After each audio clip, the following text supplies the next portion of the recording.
don't even know necessarily how to introduce this. Do you think we should introduce ourselves somewhat briefly? I would say so. We're just some schmucks that like reading, or I'm just some yeah. schmuck that just got into comic books, or the master schemer that got me into this. Okay, yeah, So yeah. I feel like you should go first, and I'll make my introductions next. So I don't necessarily have a very specific goal or structure to this podcast. I don't even know what we should call it. But Yeah. this is just a podcast, as that's an excuse for you and me to talk in depth for, I don't know, maybe an hour or so about a comic we've both read recently and enjoyed very much. I have been reading comics for as long as I can remember. I've read, I couldn't tell you how many. I've read probably more digitally than I have physically, but I've read probably hundreds of comics physically. I love comic books. I love the medium of comic books and graphic novels. I love the culture of it. I love the community. Just the vibes are great. I think it's just such a unique medium of art to tell stories in. And I feel like there's a little bit of a renaissance going on with the comic book industry right now. I don't necessarily know if it's as profitable as it's ever been. That might not be true. But I feel as though independent artists in comics have no better an opportunity than right now to establish a foothold in the market for themselves. And I think the book we're going to talk about today is a great example of that. But you are new to reading comics. Yes, I am. But you are an artist yourself. Yeah. So first of all, my name is PJ. Nice to meet you all. And I grew up with superheroes as a kid, just watching cartoons. I would probably consume, I would say, every other type of media other than comic books. So I grew up with the MCU, so that was my version of Iron Man, even the animated series when it came to Batman. So I was pretty much like the Marvel DC kid. That was my introduction to a lot of these characters, a lot of these heroes and villains.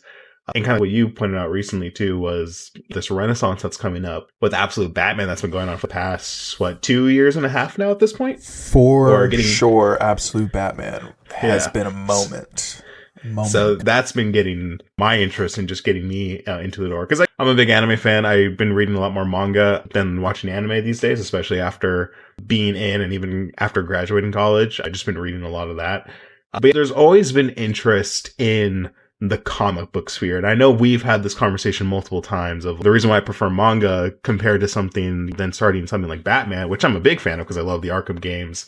Totally agree. And I love the Arkham games.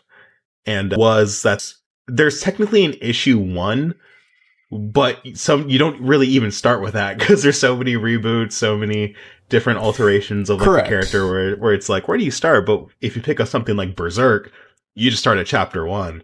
And so I think this is a hobby and something that I've been enjoying. And even you were kind of telling me off mic of just being like, just jump right in. And Exquisite Corpses is one of those comics where I decided, hey, that's a that's a pretty cool title. I'm just going to jump right into this. Great title. It was during that trip in Daily where I was like, Exquisite Corpses. And you were like, that's like a murdering spree of these Halloween characters. And I was like, oh, this looks cool. And I saw the rabbit and I was immediately hooked. I was like, I want to know more about this guy. I think, honestly, that's why it's probably a great idea that the first comic we're covering is an independent comic. And the last issue of it, this is definitely going to be a series, I would imagine, with multiple seasons, because this has been referred to as season 1 of Exquisite Corpses, which is taking place in the small town in Maine. I forget what it's called. Let me see. It's on the first page. Oak Valley. So this is like the Oak Valley season, but I could totally see seasons taking place after this, or even seasons of the past games in different small towns across the 13 American colonies. I don't know if it'll specifically be that, but there's a lot of like stuff like the 13 colonies that established America, those being I feel like you can even do something like, I don't know why The Purge comes to mind, but like how Purge did like different of like that. Right. There was one movie where it's like they did like the one. Right. So I wouldn't be surprised if like somewhere in the road we're just like, well, we don't want to keep making sequels. Well, we could start establishing like what was first like. That's a good point. Yeah, that would be cool. $1 million. That's a good comparison too. Yeah. Mm-hmm. This comic is very kind of games meets like a slasher movie meets like a Royale, Purge kind of. It's a lot of really good vibes that if you like the 80s slasher movie Oh, style, 100%, yeah. you really like. Another pull. Honestly, a lot of the lighting. And I have mixed feelings about this show, but I'm not gonna knock its cinematography if for whatever there may be. Riverdale. The way this comic like Sure. uses colors like throughout, even I know we're gonna start with issue 1 at some point, but like jumping in like the station scene where it's like just a bunch of reds and blacks and just like one like the and just like not much like the weight, but just like how intense the scene is, and even just like flipping through now, like just like the colors they use for it gives like that the 13th like movie kind of vibe. Yeah, or using colors that, you know, are not the like it's not really like the aren't white, you know, Yeah. in this Frasco Randy. It's this kind of do, and they do this a lot, and I agree, it works really well, and it doesn't feel strange. It honestly kind of in a good way of the Borderlands video games when like it gets introduced. Yeah, like the shell shaded. Yeah, the cell shaded art style. Yeah, and it does like a zoom in, and it's like for the character, it feels very bombastic. Like that's what I feel about. It's like now fighting the bunker, and it's like the text like your die. Yeah, exactly. Yeah, no, they use a lot of like even looking at the like complementary. That's why it has like that good sense of, you know, harmonies and all that stuff. It was Pretty Boy. Going to him when they were introducing him. That's like probably like one of my favorite color schemes, like the pink, the blues, and you know, using like white, black, like for whether highlights or shadows. It is so cool. You definitely get like this kind of like just this. Nurse guy, forgot about him. Yeah. I look for Baby's first episode of the podcast. We're definitely going to be jumping around, but man, that's true. We are kind of jumping around. Yeah, but I can definitely talk about this art style because God, it is so cool. It got me to pick up the pen for some stuff. Oh, that's cool. Yeah. Agreed to kind of why we started going down this rabbit hole is because manga is so much more attractive, I feel like, for beginners than comic books. Because when you think about comic books, you think about Marvel and you think about DC. And 100%. It's impossible to start at the beginning with comic books because technically, if you're looking at a character like Batman, Superman, or Spider-Man, you know, in September of this year is going to hit its 1000th issue. It's basically the same as like one having over 1,000 chapters. That's basically what this is. So like these have had decades of canon and history, and so it seems impossible to read them or to know what it like how to approach a character like this. So it's hard. So most people prefer to read like a manga because you can start at volume 1, finish at volume 24, and you have a complete story beginning and end. Sometimes there's sequel series in there, but for the most part you don't need to know anything else. Whereas comics are constantly referencing themselves and iterating on themselves. But with comics, typically that is not the case, and they are much more self-contained, and most of the time they are written and drawn by people who have kind of teeth and gotten a lot of experience at those big 2 comic book publishers. This is published, still one of the big comic book publishers, not nearly as big as Marvel or DC, but it is published under Image Comics, which is an independently owned company. Yeah, I would argue Image Comics probably the best comic book publisher to start reading comics. Specifically, this is the writer of this comic. So I don't know if you can hear my dogs going crazy right now. This created by a great horror comic writer who I've been reading a lot more of his stuff, James the Fourth. He an Imprint, which is kind of own publishing studio within a publishing studio. He owns the Tiny Onion imprint under Image Comics, which I imagine they will write a bunch of independent horror comics, I imagine. And this is the first one, of which it's very successful, very good. So I'm going to give a brief overview of what this is. So we're talking about Exquisite Corpses, Volume 1, which is the first 3 issues, or the first 3 chapters, as the book calls them. So 13 richest families in America who the country, not the leadership of like or governor, but kind of esque shadow cabal of elites that kind of run the country and run the world behind the scenes. They control the strings of the puppets. Every fool who are controlling the world, every few years, they each collect a killer to sponsor their family, their sector of influence over the world. So typically it seems like one member or one family is specifically from one of like the colonies that started America. So I think the idea is that since America's inception, there has been this shadowy cabal that has been controlling the destiny of the country and the people who live within it. Each one has a kind of trait or specific item that they use. So it's like the arrow, the axe, poison, a hammer, fire, a gun. There's probably some symbology there, but each of these killers has this like specific that they've been sponsored with that they need to win. So for this year, the 13 richest families in America have dropped 12 serial killers into a small town called Oak Valley I believe it's in Maine. Because of course it is. That poor place did not catch a break. And to top it off, it's Halloween night.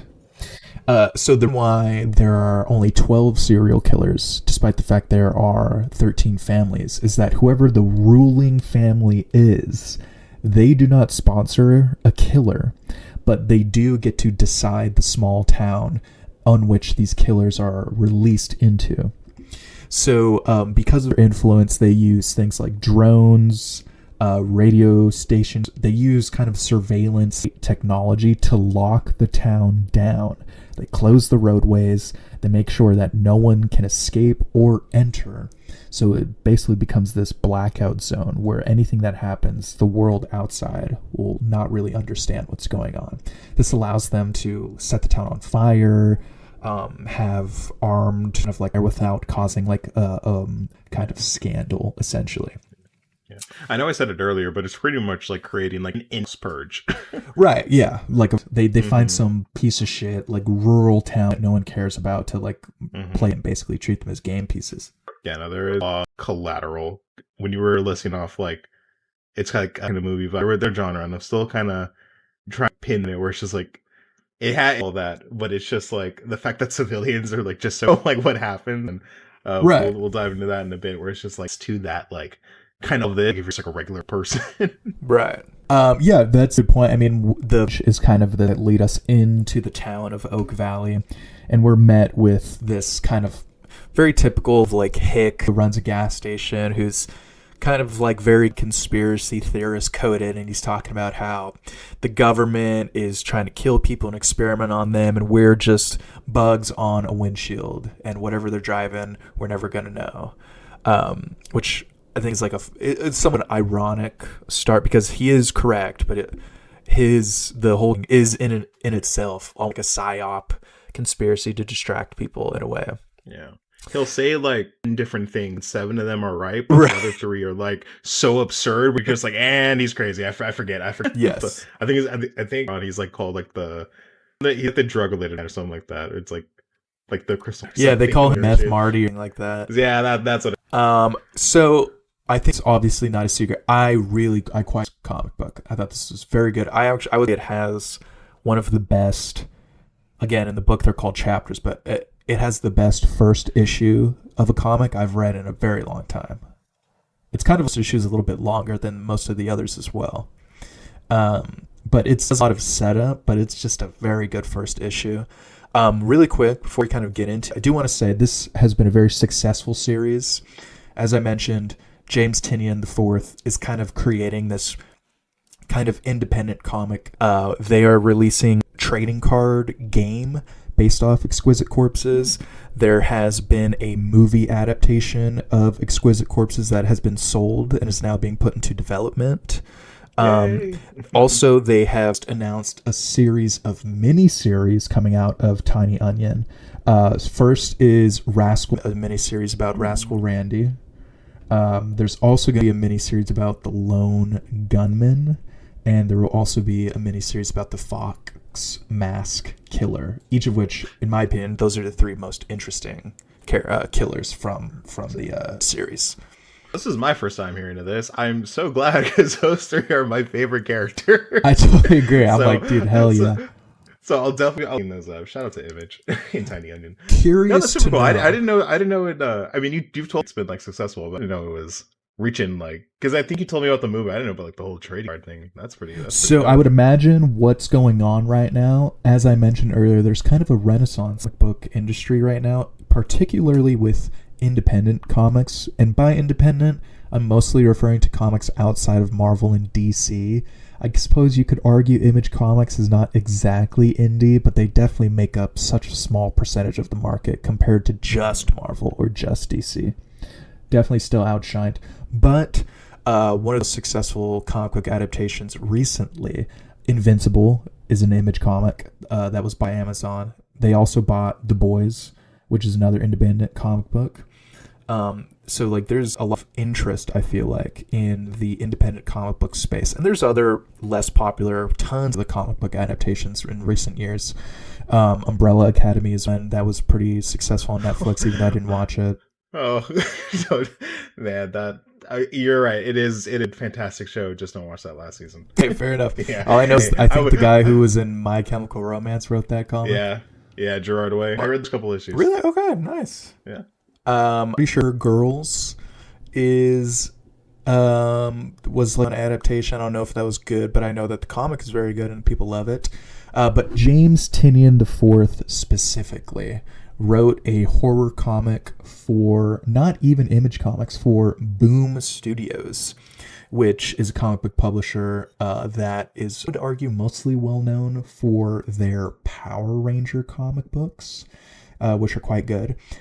He released Something is Killing the Children a few years ago, and that has been wildly successful. Same thing, he has created his own kind of publishing universe called the Slaughterverse, and there are spin-off comics of that. That has animated and live-action adaptations that have been sold recently. And very soon after that announcement is when it was announced that similarly Exquisite Corpses had live-action adaptation rights that were sold, I believe for a movie specifically. So I think he's kind of the industry darling right now in terms of like accessible comic books adaptation. I think his success with Something is Killing the Children made people want to acquire his work, and the kind of immediate success at Corpses, despite it being still under the radar, I'd say. I would say the like proximity of the made other studios be like, yo, let's actually buy one too. Still super exciting, like I said, exciting that we're getting all of this other Exquisite Corpses universe stuff. But I think it just goes to show that James Tynion is one of the big pieces, puzzle pieces of success. Pretty curious about those miniseries. I can imagine the Rascal Randy one being a prequel. I can imagine the Fox Mask Killer one being a prequel. The Lone Gunman one I'm curious about because we meet the Lone Gunman for the first time in this book. He is approached for the first time. He's not been in any games.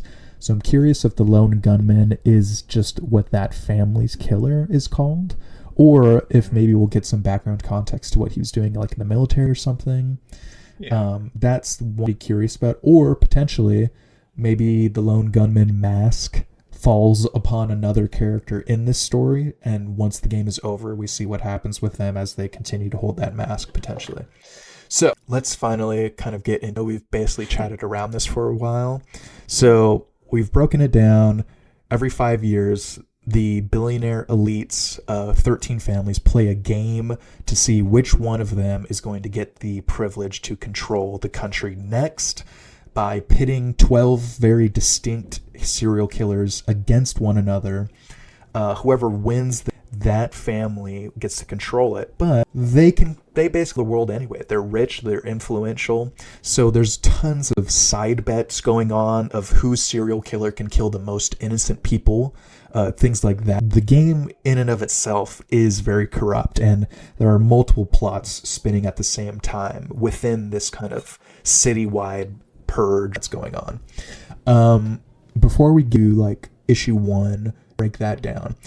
What would you give the book a rating from like 1 to 10? What would you say? For the book as a whole, and once again, I know we talked about this off off pod. Honestly, I'd probably give it a 9 out of 10, and I'll talk about why it doesn't get full 10 out of 10 for me. Granted, this is, babies for on the podcast. I like to come up with notes next time. Sure. But you're right though. Talk strong opening, like in the garden. Once again, he's right about 7 out of the 10 things he says, but those last 3 kind of make maybe off this a little bit. But no, like, it's what when they're talking to the Lynn, establishing this already been set up, but it looks like you have the not military, you have the old dude kind of making the sheriff is getting on, let him know hey, you're really gonna be a new person at this point, you can't contact and go start your new life. And even just the exposition of elderly woman talking to who would soon be the lone gunman, it was such amazing and perfect setup, because to me, I don't like to be treated like a child when it comes to reading media. I'm a big Hunter x Hunter fan, and in the Chimera Ant arc, when the narrator is talking, there's a part of me that's oh, this is so cool. But there's also this part of me it's I prefer some of these things on my own. But the way that the writer were able to make it seem oh, you heard of this before. This sunny concept, oh yeah, it's a day, but not just that, it's the richest families of America. Who are they? Oh, it's this type figure. And just this build up was so cool and fascinating, where it's all these serials are gonna be running around, and no, and of course it's Halloween, so they'll just write in, oh, love you, Rascal Randy. But just the build up and just seeing the families come together, which it's just gonna be the comment of my comparison is of just if you're familiar with it, a lot of families do partake in it, but they have a pretty sick, sophisticated way about it, where they'll pay someone to be murdered in that case. So it's this, disgusting, what rich people do with their money in their downtime. I think XQC was right. There's really nothing to do late game about when it comes to having that kind of influence. And so, but yeah, no, it is strong opening, and just seeing these killers and what they could really bring to the table. It just kind of the mat up where it's oh, who's gonna fight who's gonna run into what. And you some of these innocent characters, it's oh, I pray they don't come across this character, or I hope they don't come across this character. So it does a job of setting the stage. Now issue 2, right. I thought a little boring, but I'm sure we can talk about that. Issue 2 does have the unfortunate role of basically explaining a lot of stuff that needs to be explained. Yeah, and that's where that, once again, not to degrade the book or even the writer's a lot more explaining and exposition. I'd say dumping, because I had to remind myself well, yes, is an issue in terms of the this is a monthly thing, I'm assuming. It has been releasing 1 issue a month. Yeah, and so compared to something like manga, where it's in some case, or even Hunter x Hunter, years, where it's oh no, you needed this. Not everything's the same comic book, I kind of that as someone who's new to this game, in all fairness, of just being oh, no, that doesn't make sense. They should explain and that kind of stuff. And it's unfortunate that they had to dump a lot of it into the second issue. But I stood all the way. Yeah, I totally agree. I would think so. I think the writing is great. I think it feels like a heist movie where you have characters who are kind of larger, who have these really interesting traits being introduced to you, and they're oh, this is a getaway driver, this is the contortionist, this guy's the weapons guy who's got military experience. In the same way, you get these really cool splash pages that usually looks like they were covering half the page or so. And they give this kind of artistic color palette to associate with the killer. And it gives you their title, and it's usually in their some sort of font or something like that. So that is really great. It feels like these killers are larger than life, and there's almost a fantasy football sport aspect of it, because at the end of each issue, it shows you the bracket of all of the killers, and telling you like who's currently alive, who's winning, and like, you know, whittle more and more until eventually you get to the final two. Yeah. I would also say I would give issue 1 an 8 out of 10. I would say it is written very, very good. By, I believe it's Michael Walsh. Yeah, Michael Walsh is very good. It's very gritty. It's very gory when it needs to be. And it's but vibe like that even how the style of the art is like there's this gritty modern kind of silhouette and shadowed art that is really good. And the coloring is very vibrant and like neon and blur, and that is very different, but they work together very, very well. In the same way that it's written similarly, where it is pretty grounded and the characters feel very real. Like you have that medic veteran who's working as a paramedic. I think her name starts with a D. I forget what her name is. But she, you know, her girl in the ambulance. Yeah, that's her name. Laura. Yeah, that's right. I should know that. Like I said, I need to have notes. So all the characters feel very real, unlike people you could have met in real life. But they're put in this insane scenario, you know, and feel very grounded the way they're written. But then you have these like splashes of crazy and intrigue, and I think there's this distinct juxtaposition in both the art and the writing, and they both work very well together. You, like we've mentioned, are an artist and like teach art. Do you have anything specific about Michael Walsh in this comic? Do you feel like it contributed more to your score of giving a 9 of 10 than the writing? Like, did it stand out more to you than the writing, or general, what stood out about the art to you? Just on a real like colors kick of late. So at the time of this, I was kind of going through a bit of like a color theory kind of myself. I kind of had that in mind, and so when just looking at the killers, you are 100% right. As I'm new to comic books, but for those of you that don't know me, I'm a big gamer. Video games in my downtime. I've been playing a lot of Final Fantasy 14, but Borderlands, you were on the nail on the head with that one of just one, like the cell shaded art style, which is what like I practice. I do a lot of cartoon work, a lot of animated related stuff, and so the like it is like someone who's like been used to reading manga for a good majority of his life. Just see these colors like on the page really does bring, even just back one, even just bringing like a lot, like these characters, like just like you like Red, he, insinuating like, oh, this person's like a fire user, and just using like warm colors. So cool. And like you definitely the general feeling of that character as well. Even someone like the lone gunman, like the art style where it's very, very grounded, but you have like these very surreal kind of colors here behind him. And I know, once again, crazy full, not sure if you've seen the show, but Riverdale, like season 2, like season 5, like once again, I'm gonna say that show's writing was any good, but the way they use colors, where it's this realistic drama show, but the fact that you have like purple lighting, like at a diner, there's like these really vibrant blues that are I was gonna say, like, I remember a lot of resin blues. Yeah, like use lighting in this, and like the way they use colors, it's pretty breathtaking. And on an artist scale, like obviously 10 out of 10. And if anything, like that's love issue 1. Like it immediately sold me on these killers where it's like not like a threat, but like I also this feeling, oh, this is going to be a fun one. This is going to be a fun battle, kind of watch China at each other.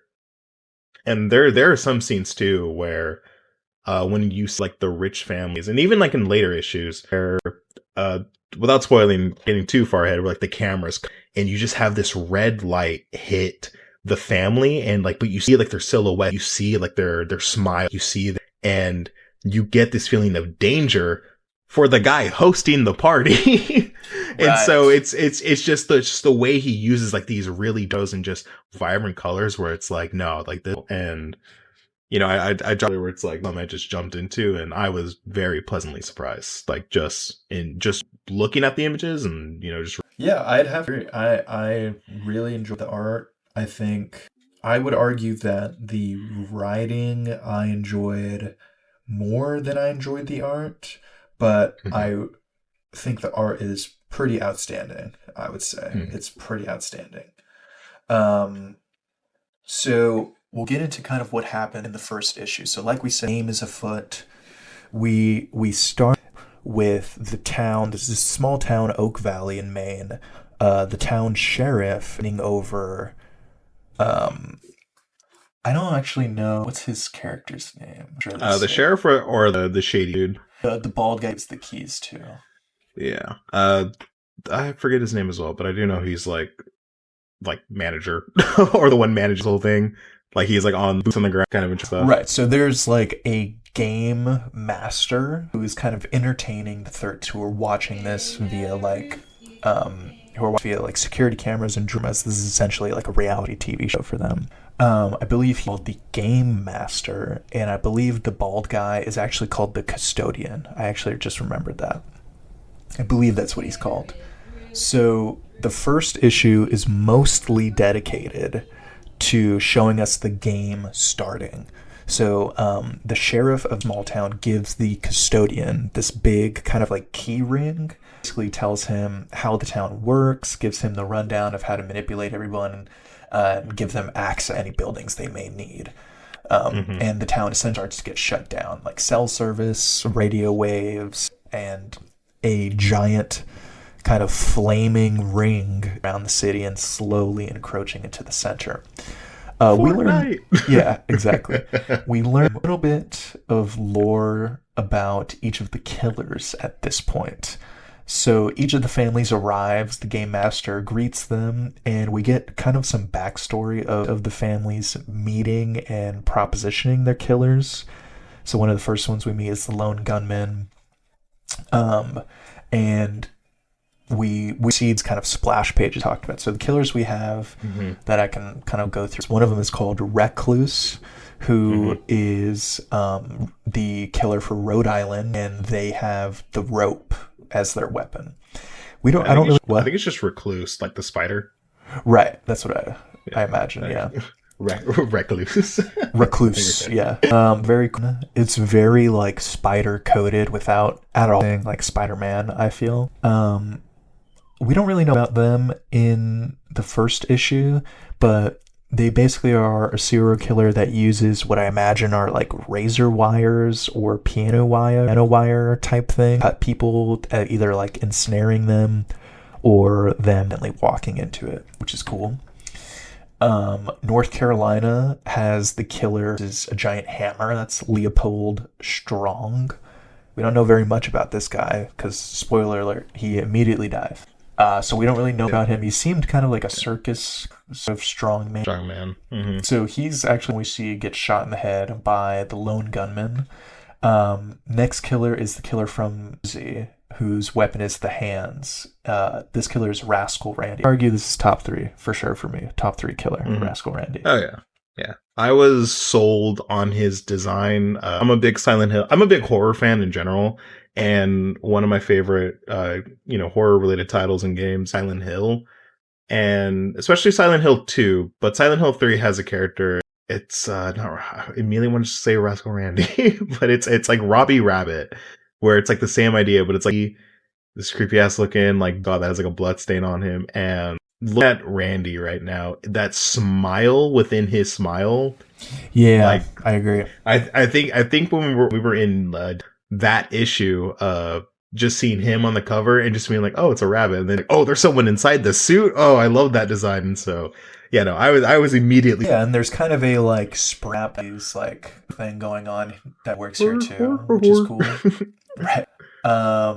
So Rascal Randy, I would say, killer is really cool. This kind of like mascot serial killer that's strange. I just love that he seems super capable. Like I believe sometime later in this volume, when all the killers are unleashed, they mention that they located Rascal Randy, but that for a few minutes he had disabled all of their surveillance systems, like cameras and stuff, because he didn't want anyone to see him without the suit.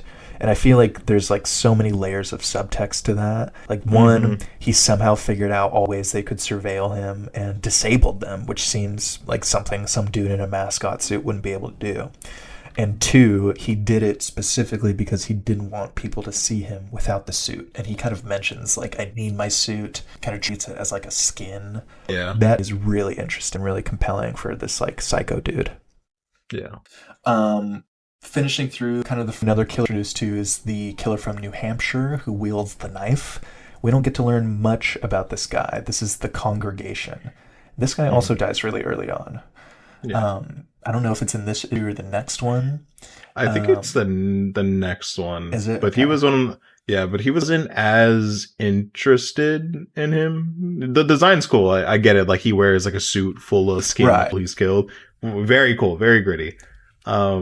Yeah.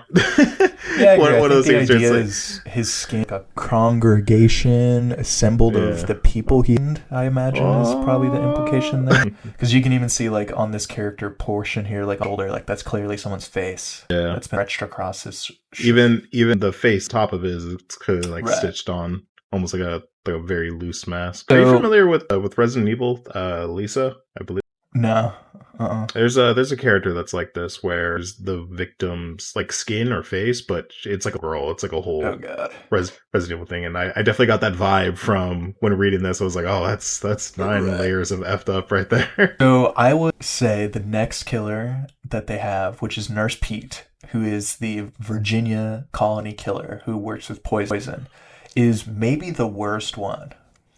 I was going to say the same thing. I would say he probably is my least favorite, but just he also commits like immediately the worst crime, and I think in the book. That too. I also first saw him. I first thought pedophile. Yeah, for sure. He has like a slime kind of characterization. And that crime that you mentioned, that was one where it's like, I think it's because I think there's like a whole chase that happens in that one. I remember feeling reprieve or like relief, just being like, oh, he's gone. Yeah, it's got to be an issue with theory. Okay.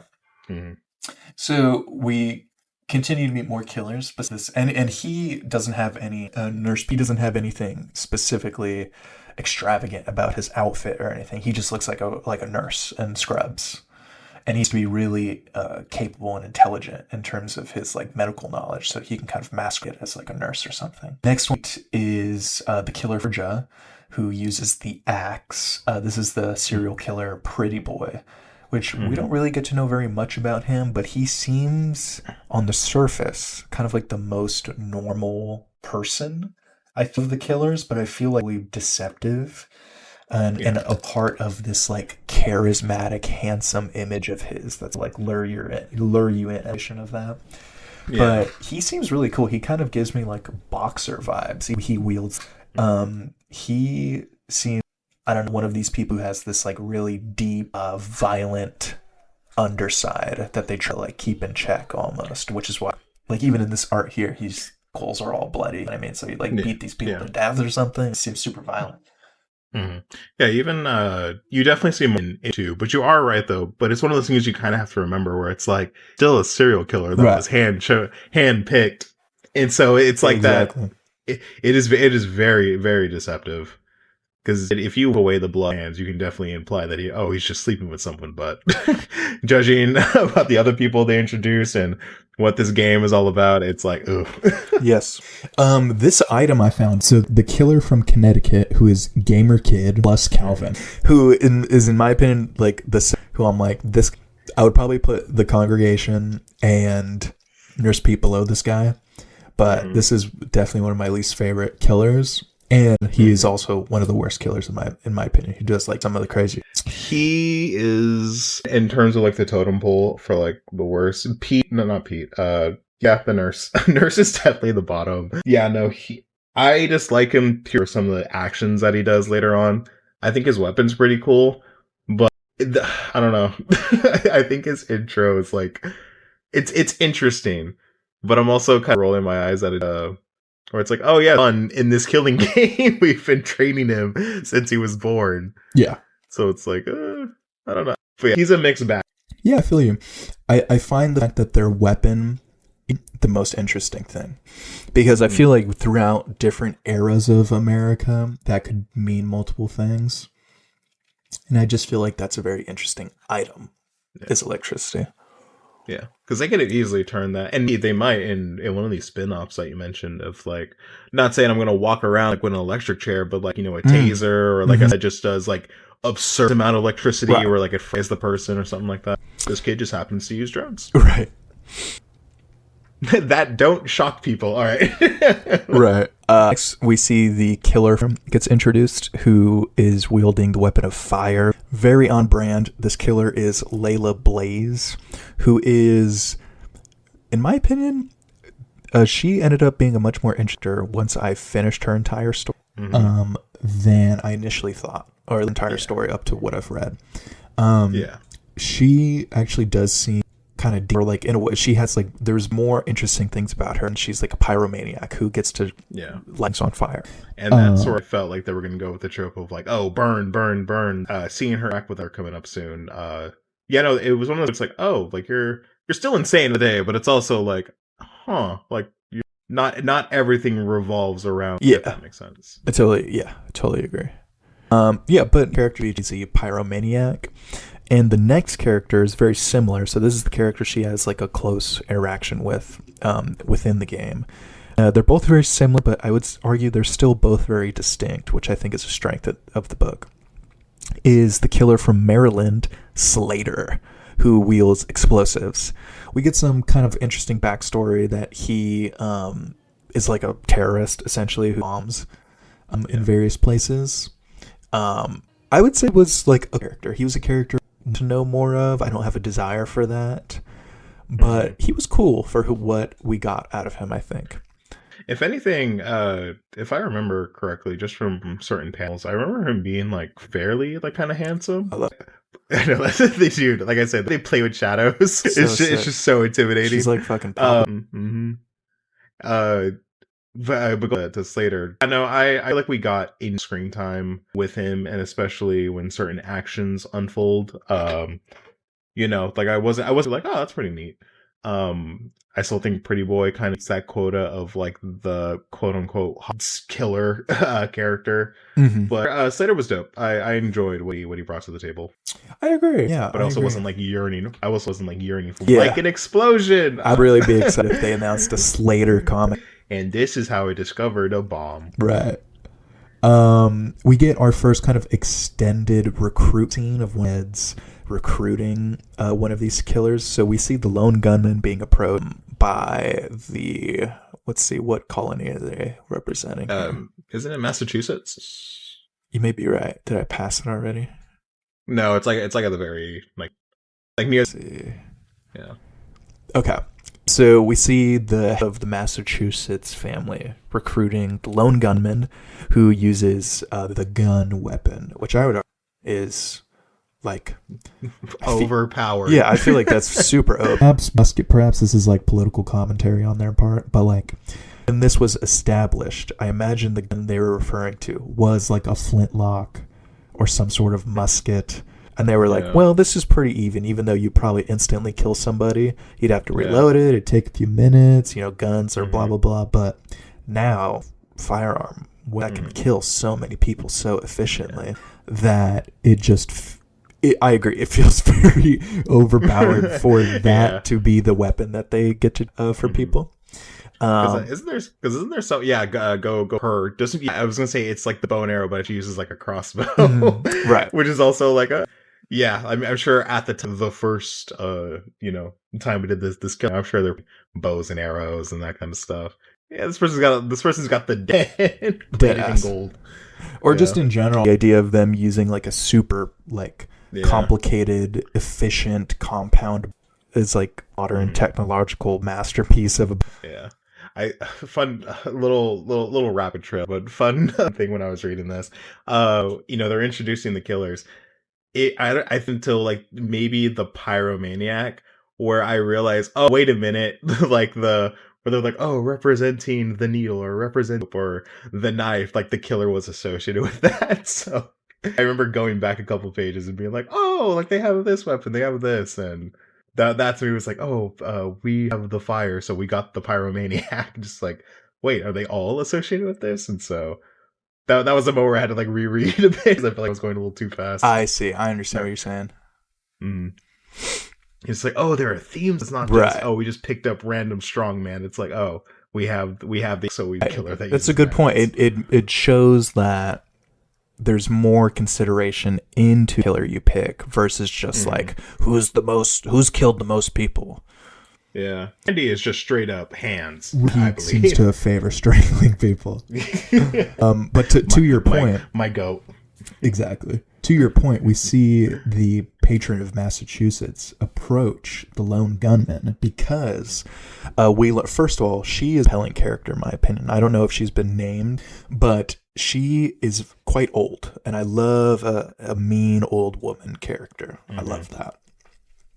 So this woman is clearly jaded by the system that she participates in. She finds kind of depraved and too self-indulgent, kind of like an old person who knows how stuff works and recognizes it for what it is. She's still very much an evil woman, I would say, but that she doesn't want the game to continue to perpetuate this kind of frat house level of like losing debauchery, losing its value. And there are even some characters that like, I think it's like the killer, the killer with the hand, where I think and you had mentioned like he dies like fairly quickly. Like the kid is grown ass man, by the way, kind of starts like whining. They killed our guy. We lost. When no, it's definitely losing its meaning. Insane though. She's still evil and she's still like participate in this. Not to take that away from her character, but like, no, you are right. Where she's seen a thing or two. She's like the kind of person that like understands like the hard work, if that's for a billionaire secret society Illuminati member. Right, kind of like respect the power that we wield. And she wants to seemingly that's kind of her pitch to him and offers for him to be their chosen killer. And we learn a little bit about him as well. So we don't know much about his backstory, but we do know, does it say specific? It was something military related. Once again, I like to take so he was dishonorably discharged from the military for something. He seems to desire to be back in the field. So she offers him a new identity, basically a clean slate, a new record, and she'll be able to give him the authority to be like in the military again, to be back on the field, to deploy. He doesn't have a family, doesn't he? I don't think so. Or if he does, like we don't know about that. Yeah. And she also offers him revenge, people who discharged him from the military, which I think is an important part of that. Yeah. Because I remember, and this might be something I can probably do for next time. I like looking at like the behind the scenes, like Ruby is a show I have a love shit, but dude, we could do a podcast on. We got to talk. Did you watch Gameaverse? I have not. So I just barely watched it today. Definitely worth watching, dude. No one in the comments is talking about this, but the episode is dedicated to Monty Ohm. Oh, that makes my heart happy. I love Monty fantasy. People have pointed out impact frame moment in the episode, and the impact frame is Monty Ohm's signature, which is like a sun with clouds. The sun. It's the sun. Yes. Yeah.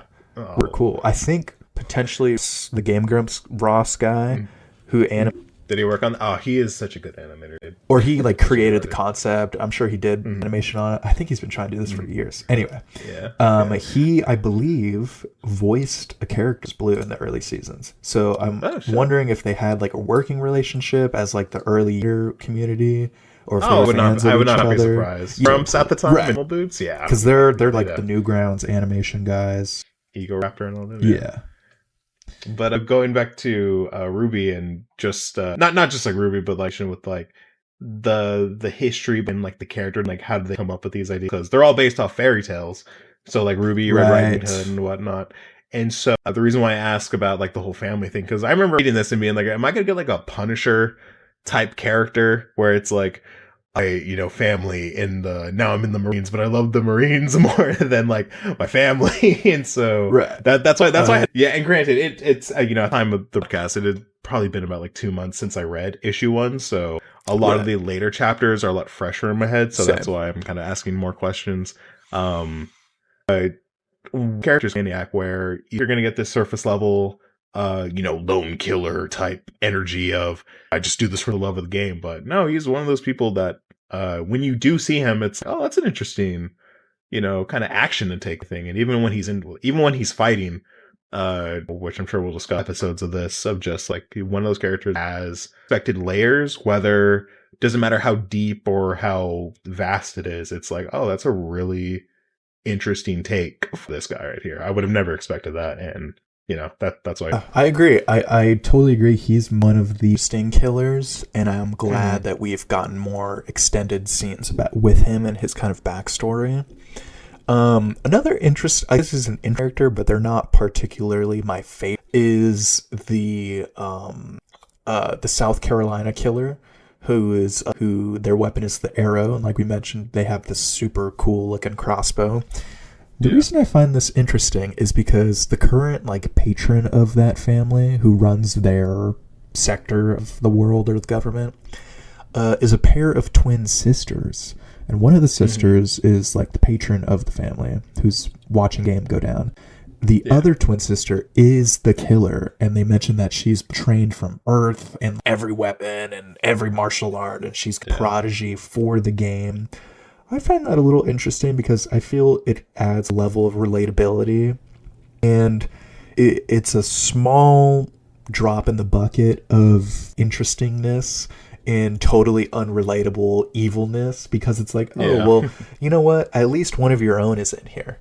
And at least their life, despite the luxury and the influence and the corruption, has been weighed down by this, in a way, being enslaved to the system they created, because she has since birth been funneled into this perfect killer for the games.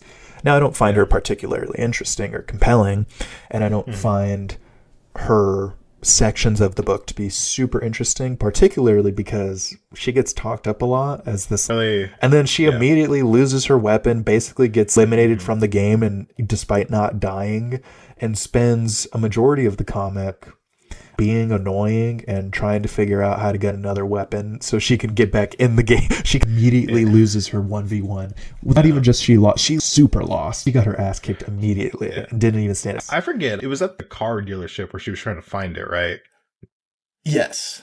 I remember reading that, just being like, shouldn't you kick it in gear at some point? Right. And because I think at that point they established a firewall was closing in or something like that, or someone noticed it. So it's just like, should you have that sense of urgency? But you are right, though. Going back to that family point, same feeling. Interesting concept, interesting way of raising her characters to be like this. Your sole purpose is to be in this game.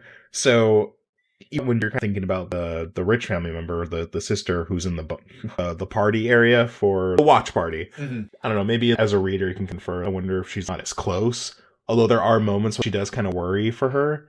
But, no, it's my sister, but it's like she's more of a machine than anything. Right. But also, I just wanted to comment, too, that, no, I find this family-related one a lot more interesting than the freaking kid. True. The drone, where it's like, it's effed up that you put your child in this game who's 8 years old. But this one I find a bit more compelling, where it's like, she's my twin sister, she's trained since birth, but she is... If you want to be a little disgusting, she was bred for this. Sure. And they got some of their own skin in the game. The last killer is the killer from New York, who is wielding the weapon of the sword, who is the Fox Mask Killer. This is my favorite character of killers. And I think she has the coolest design. She has a katana, which is cool as hell. She has this fox mask.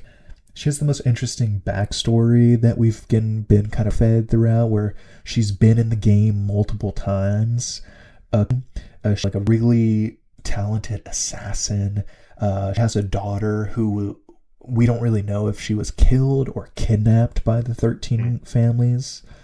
Also the cover of the first issue. Yes, she is also the killer who's on the cover, who has that kind of orange and kind of color palette, but her costume is super cool. It's very Kill Bill, masquerade, kind of really cool. I really find her compelling and find her to be the most compelling killer.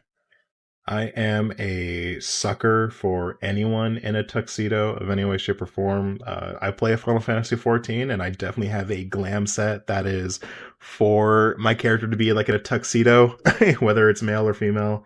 I just such a cool design, and even like the fact that like an open I don't know what it's technically called. I'm gonna say chainmail, but I'm gonna be referring to Naruto. Fishnet. Okay.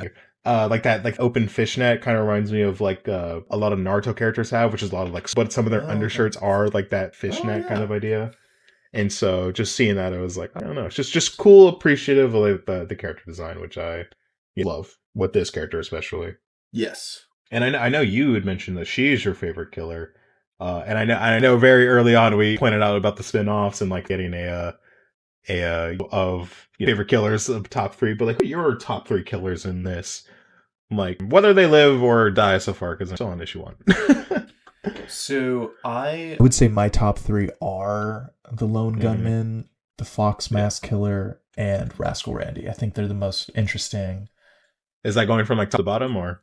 Like I would say top to bottom, it's Fox Mask Killer on top, Rascal Randy below that, and in third place, the Lone Gunman, I would say. Yeah.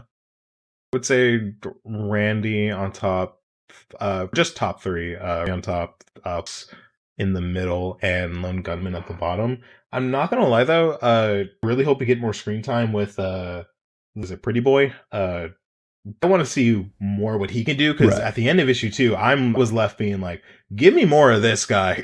Like, he seems pretty dope. So Totem Pole could be bound to change, and I know we're talking about like Nurse Killer, the dude like with the faces on his body.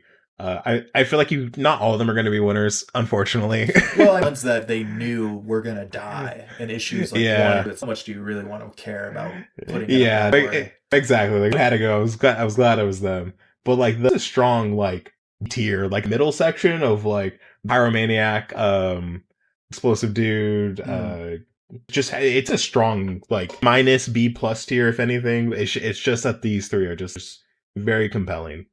And even at the end of issue 2, which has one of my favorite scenes with Randy so far, I want to see more. I want to see more of them. Nice. I'm definitely a fan. Totally agree. So those are all of the killers, but obviously this is much more of a dramatic story than just these 12 serial killers trying to kill each other. There's an entire small town of innocents and interesting people who are getting caught up in the crossfire. So some of the residents, the unsuspecting residents of Oak Valley, we get a little bit of their story and meet our kind of in this issue. So the sheriffs who sold out the town and kind of new identity, his daughter, who we mentioned is like a veteran who now is a paramedic. I don't know if they're like unsure or anything, but they were in a paramedics ambulance. I think it's just paramedics, yeah. Okay. Daughter is that character, and that is one of the characters. He actually leaves her a very cryptic letter basically saying she needs to leave town immediately no matter what, and that like nowhere safe kind of extends kind of olive branch to her to try to save her, but she stays in the town, and you can kind of tell knows something bad is going on, like she can feel it in the air. Were they like estranged or something? Like it seems not anymore. It seems like they weren't, but they are. Yeah, like it's like when you meet up with her when she's at the gas station, like you definitely get the vibe of just like, oh, like he's an old man, but you know something's. Well, I know for the sake of comics and just storytelling, what's a phone call? I mean, unless they're already destroying like the cell phone signals at that point. Right. It's like buddy for a quick minute. Well, they did him, and they said if you try to contact anyone you knew in your former life, we will kill them and we will kill you. So that I do remember. Yeah, you could argue like, oh, he had to leave something that was untraceable to them because they control everything and they see everything. Yeah. So like just a cryptic know is the best way for him to warn her and protect her from like knowing too. Yeah, looking at the first couple pages now, it seems like he gives the note to the gas station dude first, and then he takes the really? deal and then drives off. Yeah, so maybe kind of like I doubt they threatened him before, or maybe this is like something because you don't just simply go, hey, sheriff of your town, here's $10 billion, go f off into the sunset. Right. I'm sure this might be like a dad once or twice. Some of the human characters we meet are a single mom. Her name is McKerney or McKeenery. Mm-hmm. So it's better than I can. So we've got this single mom who's working for just this piece of shit car salesman who's just like the worst boss. You're down of the pages until this guy gets killed by a serial killer. He's like one of those characters who sucks. So we know that he has a son who's probably like maybe 12 at oldest, whose name is, again, reiterating, tonight is Halloween night. And she has to work late, to cover this job for this piece of shit boss. So she, hires, this guy, Craig, who's another one of our, townspeople characters we meet. So this guy, Craig, is going to babysit him. He didn't plan on babysitting him all Halloween night, but the mom's going to work late. So he agrees, like, hey, I'll take him out. We'll dress up. We'll have fun. Don't even worry about it. So Craig is super cool and he's super nice. And he's just like the nicest guy, which is not the role you want in like a slasher movie. So Craig and boyfriend are watching Jason.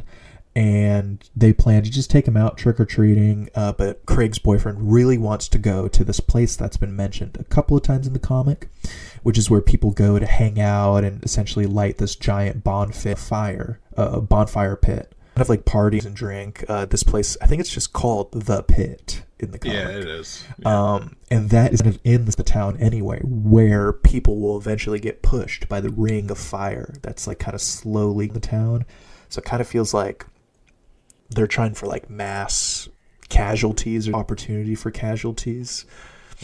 So anyway, so boyfriend really wants to go there, and Craig's like, we should just watch. This poor lady like is really down her luck, and it'd be better for us to help her like this.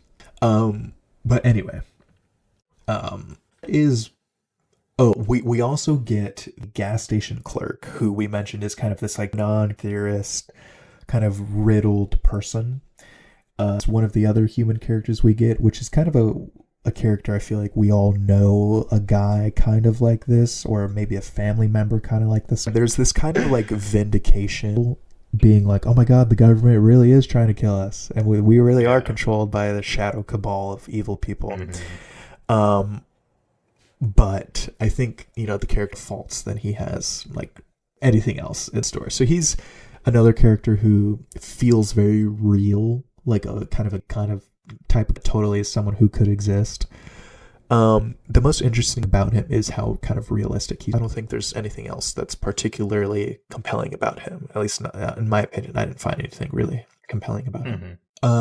Let's see. So I never go through the panels right now, but that was what's the gas dude? I don't know his name. I swear they call him like Meth Marty or like that. Yeah. Method Man. So a big piece of drama, right, that we've kind of established is boyfriend is on his way to, I believe he's on his way to the pit because he still wants to check it out, and then they'll meet up later is what they agreed upon. But the idea is that most of the human characters we've been introduced to, in one shape or another, know one another. But at the start of the game, when cell phone service is cut out, everyone is in lockdown. The city itself is like essentially under, so these killers can use it as their playground. All of these characters are separated from one another and have no way of getting back to each other, which is like a big point of drama in these first couple of issues, is the fact that no one knows what's going on. Everyone's operating kind of alone. Yeah, I thought it was great. It feels very real. It feels very dramatic. They're real, I would say. Yeah, that's also because, not gonna lie, when reading this, I'm in the killers. Like, I'm not gonna I brutalize each other. The human characters, going back to paramedic, like and even just back like to the topic of the writing, I really like how genuine like a lot of characters feel. Like they feel not to a Right. degree where it's like, but like they make smart decisions because agree. everyone some kind of slasher or horror movie where like the creepy noise and it's like, hey, the doll's missing, and that one person goes, hey, let's go look for it. It's like, nah, I'm out of the house. Like in that. And so like the like on these weird, at least for the characters that run into these killers, like slime ball that he is, they kind of guy, he's a little creepy. He is a nurse and he kind of knows about, but he has like this one or two weird quirk that's like kind of keeping him. And even well, we'll talk about the kid in a bit. Like he has of like a red flag. Our protagonists, are human, are normal, civilized, non-serious, like they're, they rational decision, just being like, yeah, no, that's weird. Be like one or two more chances, and then you're out. Yeah, they all do notice something is wrong. They all do notice something's wrong. Holy shit, the Rain Man is here. If I should have. Yeah, you just hopped in on a special guest star, Mr. Recording our comic book podcast. Yeah, I need Always Sunny in Philadelphia, like da da da, and just turning it with like a cheeky smile. The goat. Block him from the call. So I think that basically covers the first issue. I mean, Craig, to call him, nothing's going on, and he gets. I don't even think we mentioned Craig. Craig's cool. Oh yeah, no, he's cool. Like I said, they make rational decisions. Right, they're intelligent. Mm-hmm. So Craig's approached by the strongman kind of killer guy. He gets shot in the head by the lone gunman, and I think that was really cool. That was a really cool moment. My go. And so we get the first killer of the game dead. And we get a little bit more info on the lone gunman because, like we've mentioned, there's a lot of side bets and just in general a desire of the serial killers to kill a bunch of innocent people. And the lone gunman takes this opportunity to warn the kind of there he sees that he goes, yo, you need to hide and you need to not come out until you see the sun coming up in the morning. Like you are in danger. And he just lets the guy go. Yeah. This is one of those moments that I was talking about, and we'll talk about it with that pyromaniac soon. This is one of those things where it's like they're not all crazy like that, where it's innocent civilian, like you saw too, like gun him down right there, where it's like kid, you don't know what you're into or like what you're in, just get out of here. So that was one of those things where it's like, oh, okay. It's not just the murder, all this stuff. I was gonna say like tradition. It's like, oh, sex, gore, blah blah blah. No, like it's little moments like that that really add to which puts it on my pedestal. Mm-hmm. Which is unfortunate. You don't do many moments like that with other characters. Yeah, because someone just got half of his dome popped off. Right, just got half his face blown off. Yeah.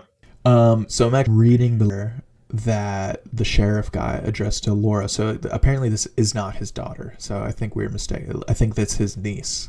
So I think maybe something happened to the dad, potentially. I don't know. I'll have to see as we get through and I get reminded of reading more like specific details. Yeah. She meets up with the gas station clerk who gives them this note, and that's kind of where it's with like this kind of the game. Our characters we've been introduced to the killers. They've been unleashed, and first blood has been drawn in the first game here for Oak Valley, which is really cool. I love this end page of like the red monitors, and it kind of like, oh shit, like we see who's dead because of the static and stuff. And just, the fact that Halloween is awesome. Yeah. I don't think every year it's on Halloween that they do this, but the fact it's on Halloween is just another layer of like how cool it is. Go back to that last page real quick. I was very surprised that they killed someone. Like that quick, Yeah, I agree. Like I'm not like, but like they're not holding back. I was full, and this is just my whatever history I have with so many like characters of like series, that kind of stuff, where I was almost expecting kind of like the Akatsuki, like you get to know in every member of the group, where I was kind of like to learn like, oh, this is who they are, this is what made them crazy. But nah, you don't get with this first chapter. It's like the game, your goal is to be the last one alive, and this guy is the first loser. And if anything, it sets the reality and the tone of like what this comic can be about. And like that's, I was already in when they were showing me the killers, but the fact that they went this far to be like, yeah, we're not afraid to kill these people off. Like let's not pretend isn't what is. Like this is a death. Yeah, that was surprising how a lot of the killers end up getting cut off even in just the first 3 issues. And I don't know if you can see, I'm holding issue 11 of the book, which is one of the recent issues, and it has that strongman guy on the cover. So I feel like even in the marketing, someone's going to have it on the shelf and be like, oh, that guy must be relevant to the story if he's being referenced on the cover. But most of them are just really cool covers of the killers. Oh, yeah. And even someone like, let's be real here, he does not show up till later in volume 2. These so like them playing with your of like, oh, you're gonna learn all of these people and like what they bring. Nah, we're not. Yeah, no, that's this once again strong opening chapter, and as you're skimming ahead in pages, this was one of those moments where it reminded me of Riverdale when it comes like to like the color. Yeah, so I'm looking at the congregation killer is using like a box cutter to kill someone in the gas station, and I think it's the meth head Mike is his name or something. He is he's just like even if his name from here on out. and he kind of hides behind it and lets this guy get stabbed, even though he was trying to help him. But this is actually really cool. I forgot about this. Like you can see like the comic pop like onomatopoeias, like there's just kind of show you just sitting there while this guy's just getting stabbed like 20 times, which is just brutal. Okay, so this fucking dude. So we have Nurse P gets his like moment here in issue. So he meets up with Laura and like the paramedic characters. It's like, hey, I'm a nurse. You should take me to the hospital so I can help. Something's going on. People are dying, and they're kind of like, oh, this to have a nurse. And so they pick him up. They take him to the hospital, and they get a vibe that something's off with him. But like clearly everything's. So anyway, but here's the thing: you don't ignore it though. They don't just go, "That's weird." Like, all right, come on. It's like, hey, keep on him. like they're not like oh he's, but it's like, yeah, you don't see him. They're all there, but you do seem helpful. So it could just be that you're just a weird dude, just happens to be a nurse. But yeah, no, you got used to So that killer meets up with those characters and they take him to kind of like a hospital. You'll see Craig and the little kid he's babysitting, Jason, start trick-or-treating. Everyone starts trick-or-treating. And they run into Gamer, the snot nose, the drone. And so they meet up and he does dance with him. So Craig feels kind of obligated to watch and bring him along. So those characters kind of get intertwined. And see that the gamer kid drone guy, he is constantly like playing what looks like a video game on his phone or like a tablet or something. In reality, he's piloting a drone with like a gun built into it, and he's just literally flying around the town shooting people in the head with it, or dropping bombs. Let's see what else. We have the single mom Audrey at that like used car dealership, and Recluse is there. And is Miss Carolina, the crossbow lady. So they meet with them. How does this guy die? So the congregation guy dies in this chapter. Okay. Yeah. So so puts him in the gas station and just like brutalizes this guy. Just even though he doesn't have a weapon, he just murks the fuck out of this guy. And this is what I was saying, where he kind of befriends the Garrick, and he has this very like deceptive, charismatic, like manipulative about navigating, which I find compelling. Oh yeah, that charisma in later chapters. Oh, go back one. I know we're in the panels right now, but yeah, no, just the energy he brings to the table. It is, I'm sure, and once again, I'm trying to keep things like I'm not vague without like an issue 4 like spoiler this. I know about like issue we're issue 2 now, but just like no, his like charisma and like how he carries himself, it's very unnatural, especially in this kind of setting where it's almost like everyone's like insane to a degree. Even the lone gunman, like probably walked some kind of like PTSD. But about this panel once again, that Riverdale lighting, that last panel underneath is. Oh man, it's so good. It almost like it makes her like she is. like at all. Right. Like she is Separate not in from color as the rest of everyone the else. families. Yeah. If anything, theory, like it makes her like colder Right. in Definitely. this aspect, which you mentioned before, like with that age, just not being bitter, but just like not with the youngins, if that makes sense. Even in this panel right here, like even though she is in that shade of red in that top top right, the fact that she's kind of sharing that moment, let me disconnect Rick and join you on that same wavelength. But if you go back as she's walking away, she then enters like that red space. Yeah. No, back to enjoying this walk. I totally see that. See what you're saying. That's cool. Yeah. Man, color theory is fun. And that's basically what issue 2 is. That's kind of what where I think this is not a bad issue at all, but arguably the weakest issue of the 3, mostly because it's doing a lot of setup, but it was still very entertaining, I thought. But it's mostly setting up issue 3. Yeah.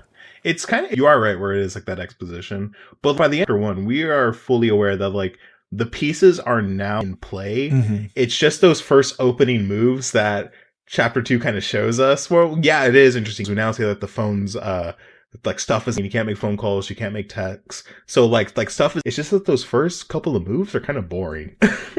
It's like moving the pawn, right? Where it's like you want to the rook-ups and all that. You want to start making the crazier movements, which I think chapter 3 and forward like definitely start doing. That's a good point. You got to let the players kind of take.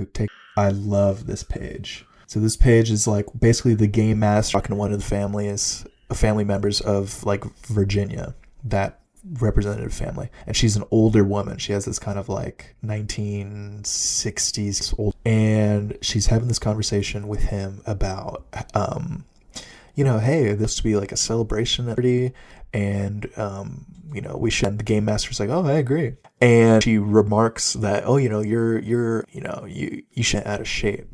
Just like wait for, you're just gonna want control the game we play for just a few years. The implication he's saying is like, I'm old, I'm doing this for a while, I'm the one who really gets to, you may be master and you may feel like you're in charge, but you work for us. And there have been many men who have held that same position you have. There's a reason we're always hiring for a new one, and just fucking panel on the page is her saying, I play the game right, the money's in the collateral damage. Like the true like the sweet about the game is like, let's see how many people we can kill, how much you can fuck up. And she's just drawn with these black soulless eyes. It's like in those Heigls in a SpongeBob episode, and it's just evil and it's awesome. And the next page is like a list of each of the killers and how many people they have killed. And it's just fire. It's fire. Eddie White, you're so scary looking. Seriously. And ew, I kind of want to comment on that prime EDF to go back real quick, a couple of pages where she has that creepy smile. One more. We see some of that when there's a moment later on where it's like the cameras turn off due to Randy, but just like due to like interference or like something that happened. Right. And where like you see a moment where, and I think if you even go back a page, one more, the guy with red sunglasses, I think if you go back one. Yeah, him. My favorite member, like the crazy families, he makes it very clear where it's like, you better like you should back on. Yeah. And so it's how we kind of see this like, don't like we got money. We can definitely make you disappear if we wanted to. But yeah, now go forward. Just goober beach. Bro. Oh my god, freaking slime ball of the century. So basically, and we follow fucking Nurse Pete as he gets Ubered by the paramedics straight to the nurse, to a hospital. Pete just has this just terrible look on his face, like he knows some shit's about to go down. We cut away for a second, and the pretty boy killer is driving with meth head Michael or whatever his name is, and they're driving and they see just like a dark silhouette of Rascal Randy. And it's amazing. I forgot about this. There's like a few panels where you see just Rascal Randy in the background. It's amazing. Yeah, there's another one, I think in issue 4 or 5 where I literally paused on that page. I was like, please, like let him. But it's like the same setup where it's like in the forest, but you see the silhouette in the background. It's like, is that Randy? On Halloween. I fucking love Rascal Randy. So the game continues. Innocent people are dying. People are getting killed. The killers are doing their thing. Let's see what kind of happens. On Laura and kind of her character. But we cut to some sort of like concert for Halloween. And this is where the kind of pyromania and like explosion killer. And they don't both realize they're serial killers. And they're kind of vibing it. Their fascination with like fire and danger attracts them, and they kind of have like cute where they're kind of blowing off some, which I thought would be entertaining. I mean, it's obviously for the story to end up that way, but it's in my opinion, I thought it was kind of genuinely kind of well written. Cut back to the hospital. They're like, something weird's going on. They go to investigate, and most of the hospital staff has been either like stabbed, or there's acid on their face, or something's been given to them to make them like blood curdle in their mouth, and alarms in the hospital start going off, and Nurse Pete is nowhere to be found. On this page. Yeah.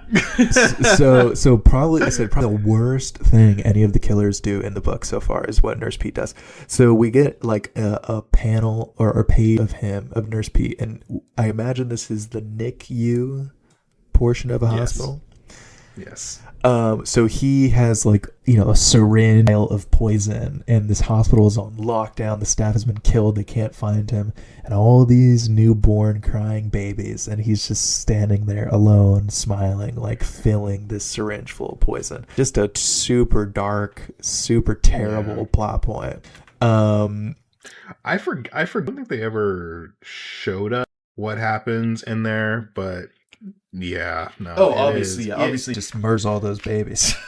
Yeah, I know. But you never in the comics of like, this is what a dead child looks like, right? They don't get. But yeah, no, it's that innate of like, dude, like he's like a slime ball. We're gonna hate this guy. So the explosion, serial killer, and fire one. They both head outside. They're kind of vibing with the vibes are good, and they both get like a communication from basically telling them that their weapon cache that has their weapon is like nearby, and they both a call at the same time, and they both realize what that means. Like, oh shit, you're a killer and I'm a killer, and it's a funny moment. We're cutting between the story and the Nurse Pete story.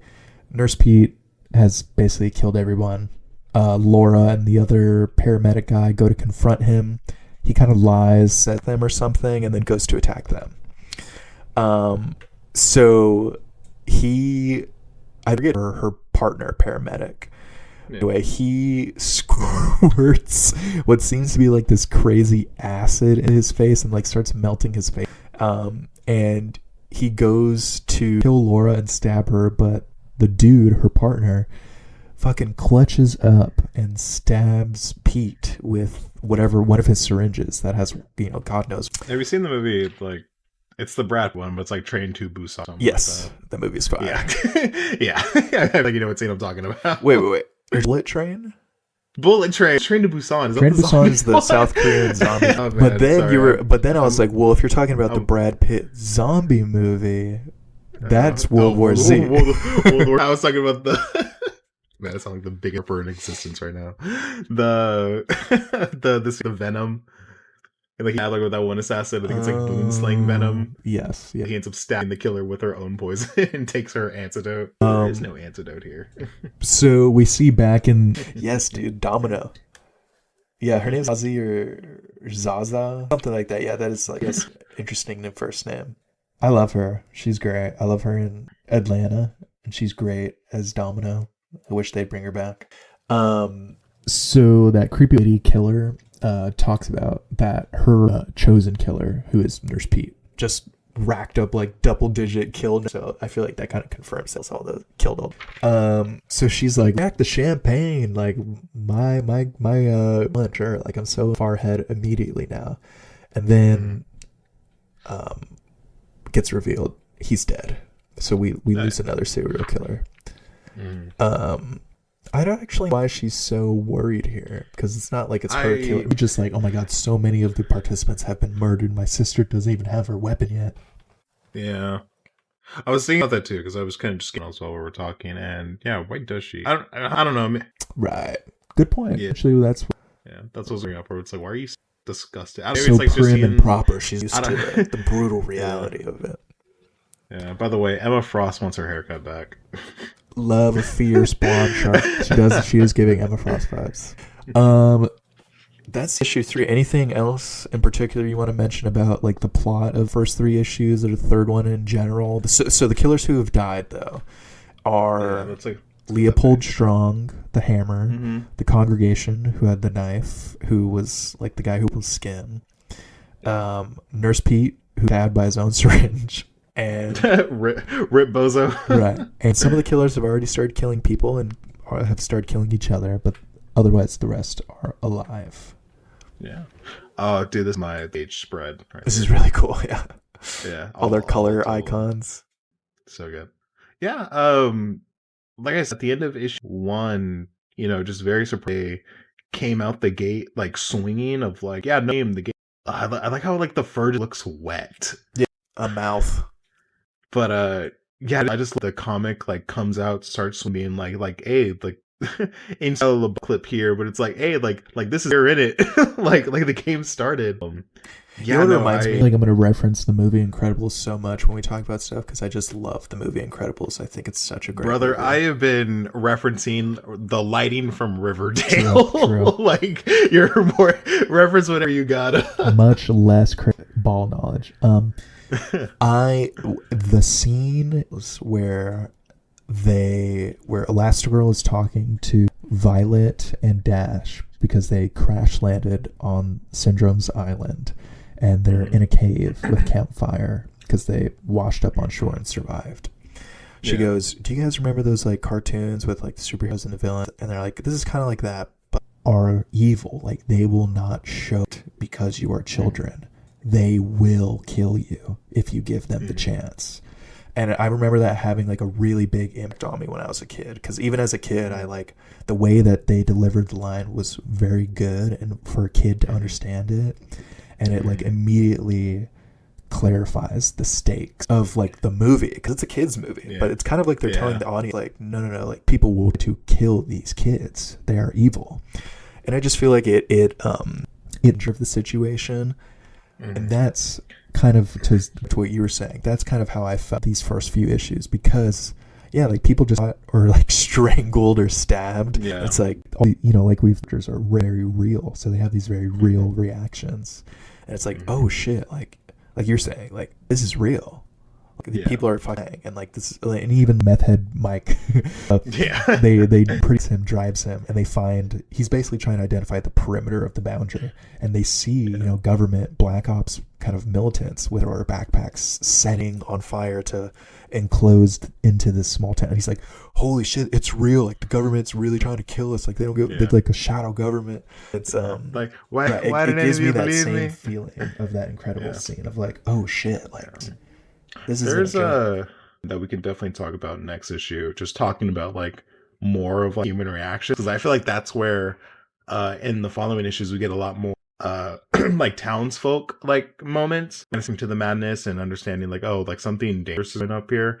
There's a moment with the mom, and I'm gonna keep it vague just because I really want to go into detail about it next time. Just her reaction to like what happens like to a certain someone, where it's like I felt like that, where I'm just like like I didn't, but like I didn't want it bad to happen. It's just like dang, I've had feeling too, where it's just like no, it just goes to show the right is like for some moments that happen, and so sure. Like strong opening, strong.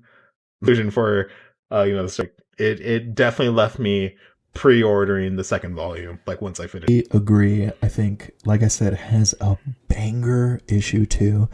Banger. It just comes out of the gate with this amazing first issue, and even the kind of dogged on, it's not bad at all. Yeah. And when you read volume 1 as like issues 1 through 3, it just flies by. It's like watching like part 1. It just is Yeah. really cinematic. It's really compelling. It's really dramatic. And the art is like gruesome and gory, also really pretty, and it's also really colorful and vibrant. It's just, it is good. Volume 1. I highly recommend it. It's very, very good. It keeps you reminding yourself that these, like, even the kill too. Right. Yeah. Like the way some of them will go out. Well, yeah, some may have like the indomitable human spirit or whatever. Like they could take like, like where it's like, I have no legs and I'm still running at top speed, but it's like, yeah, no, like back to how the lone gun, the killer, where it's like, yeah, no, that I feel like that a 2 caliber bullet will do to a human skull. Or in kind of scene, like the way after he kills him, he crouches to Craig's boyfriend and he just goes, "Hey." Yeah. What the fuck? A very strange person just texted me. Oh, never mind. It's chill. Live reaction. What was it? Oh, back to the last girl scene. The lone guy, the hammer guy, and it goes to Craig's boyfriend, and it's like, you need to hide and don't even bother coming out until the sun is out, at least. Otherwise, you will die. Like, you are in danger. And in that same way, it's like, because this dude just got shot in the face, but someone is like validating it, like, this is not normal. You are in danger. There's nothing you can do, but you need to hide. And he goes up at the end.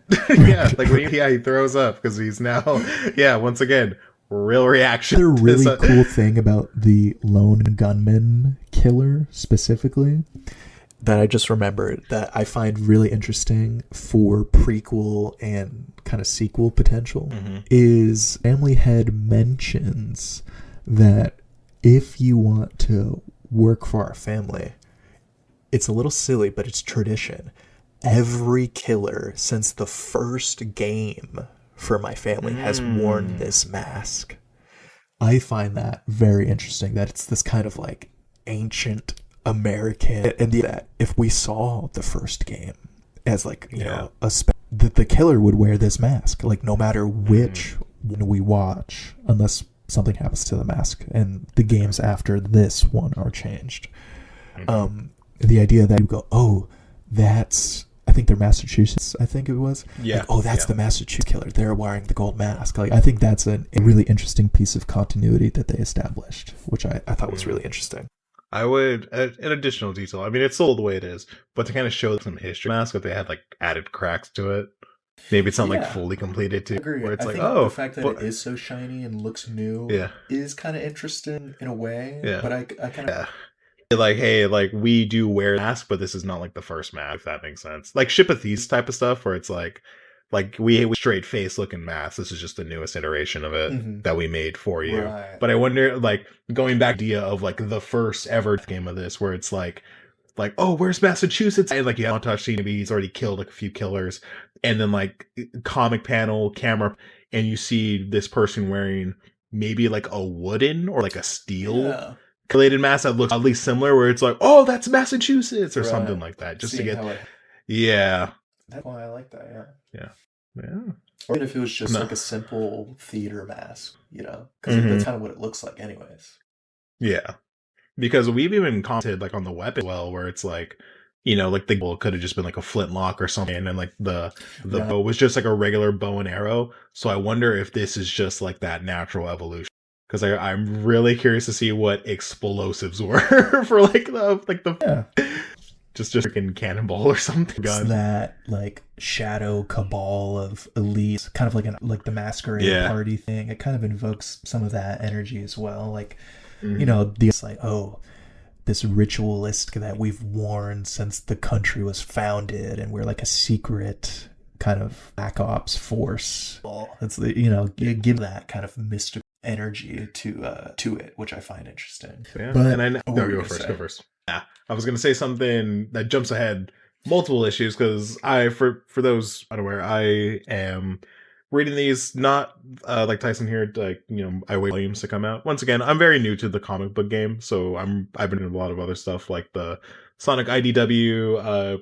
I just been getting into Absolute Batman, which I mentioned in the beginning of this, and just you know, Spawn as well. So I've been the volume kit of this. Even during the recording of this, I did buy the Umbrella Academy comics to read, just because it's got like wow things at first. And so, man, I was gonna say, like, what are your predictions for like who's actually gonna win this? But I might save that for my prediction is that the yeah. Fox Mask Killer will win. That's a good point. We should put in some predictions. That's who I think will win the entire game. Yeah, I feel like just because I'm on the same boat where like Fox Mask is definitely, she's on the first volume, and I know you showed me the issue cover of the Strongman on like issue 11, but like such a cool with the Fox Mask. True. But I feel like Randy is gonna be top 3. Like I think so. I feel like he could win too. Yeah. He's definitely, obviously I want him to win, so he's my number 1. But like if I'm thinking from like a comic book perspective, I either top 2 if I want to have a good fight, top 3 if I want to have like a nail biter.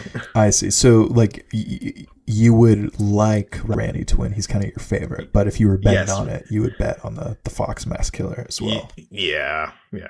That makes, I would say that's a pretty good review. We mostly talked about issue 1. We both loved it. I gave it an 8 out of 10. You gave it a 9 out of 10. I definitely would love to talk about volume 2 and even just the final few issues after that, because by the time I'm probably done, the last issue may be out, like issue 13 or whichever will be out, and I can just give you my single issues. I was gonna say if issue 3 has I did for that one, but that's not coming out till like September. I do want to wait that long because I'm a big fan of this. Like I said, I totally agree this blindly, and I was pleasantly surprised, and I'm here for the ride. Totally agree. Would love to do it if anyone ends up listening all the way to the end. If you have thoughts, please let us know those however you'd like, or if you have any questions, would love to like talk specifically about stuff. Like I said, I give it an 8 out of 10. You give it a 9 out of 10. We both heavily recommend, both very much enjoyed this. Before we end, I'm going to give you kind of a hot take. Ooh, okay. And I would just like to hear your thoughts. Okay. So this is a hot take. I will say, for the longevity of the series, not necessarily like volume 1 through 3, just like the start and end of this, but the fact that we know it's becoming kind of like a unit, for the longevity of the series specifically, the hyper stylized supervillain kind of names and weapons of the killers, like the drone kid or the mascot strangler, are going to overshadow the grounded kind of claustrophobic small town like slasher aesthetic of the writing. It's gonna come something bad. I could see that happening negatively, like in the next few years, if they keep this up. We like a Mortal Kombat where it's just about which wacky characters on the roster, and it's not going to be exactly like a movie or something like that. And I think that visual identity could overshadow the writing, which I argue is more compelling than the art style. I'm not saying the art style is bad in any way, but that concept of like these kind of extravagant serial killers ruin the concept of the brand in the long run. That's my hot take. What do you think about that? Do you agree or disagree? Longevity. I mean, that's definitely weak in terms of just like, milk this for as long as we can. And I do agree with you, because that is always a worry. I think of Call of Duty in the sense of like their yearly releases. Being gonna be honest, I know volumes and issues are different in terms of like how they're released. Like I said, like volume's not coming out until like September at the time of this recording, and we're in May. And so you are right though, like stylized, not want to see this become yearly tradition. I know, as crazy as that sounds, as for as much as I've been hyping this up and talking about how much I love it, because it could potentially get to a point where like it's overstaying its welcome.